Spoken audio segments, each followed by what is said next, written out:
নমস্কার বন্ধুরা, নতুন আরেকটি রেসিপিতে সবাইকে স্বাগতম।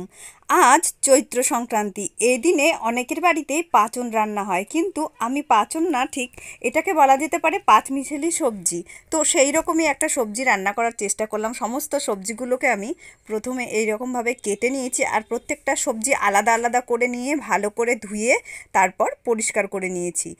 আর এখানে দেখো, আমি কুমড়ো আর ডাঁটাগুলোকে আলাদা আলাদা করে নিয়েছি। আর এখানে কিন্তু সব রকমের সজনে ডাঁটা, কুমড়ো ডাঁটা, কাটোয়ার ডাঁটা, এমনকি পুঁই শাকের ডাঁটাও আছে। এখানে আদা গ্রেট করে নিয়েছি, এখানে পটল, বেগুন, মিষ্টি আলু, আর আলাদা করে রয়েছে ওখানে কুমড়ো, আর এমনি আলুও এখানে রয়েছে।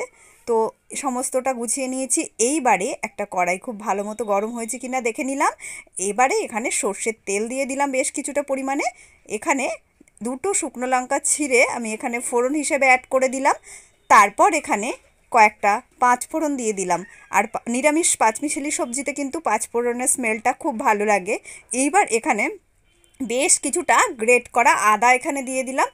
এইবার এটাকে খুব ভালো করে ভাজতে হবে। খুব সুন্দর একটা স্মেল আসতে শুরু করেছে। এবারে প্রথমে মিষ্টি আলু দিয়ে দিলাম, তারপরে এমনি আলুগুলোকে দিয়ে দিলাম।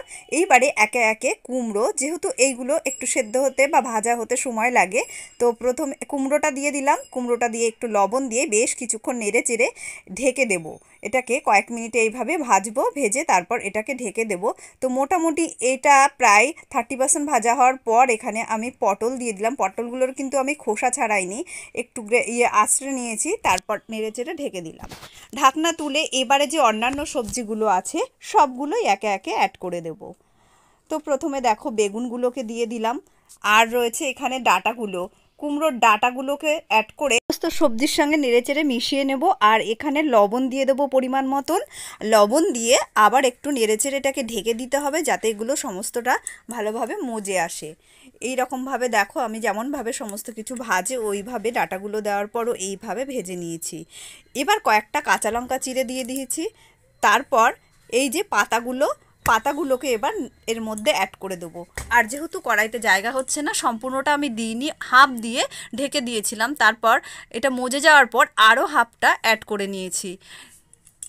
এখানে আমি কিন্তু সব রকমের সবজি শাকই নিয়েছি, পুঁই শাক, কুমড়ো শাক, এইগুলো দিয়ে এবার এটাকে বেশ কিছুটা পরিমাণে জল অ্যাড করতে হবে, যাতে সমস্ত সবজিগুলো ভালো করে ফুটে একটা ভালো গ্রেভি তৈরি হয়।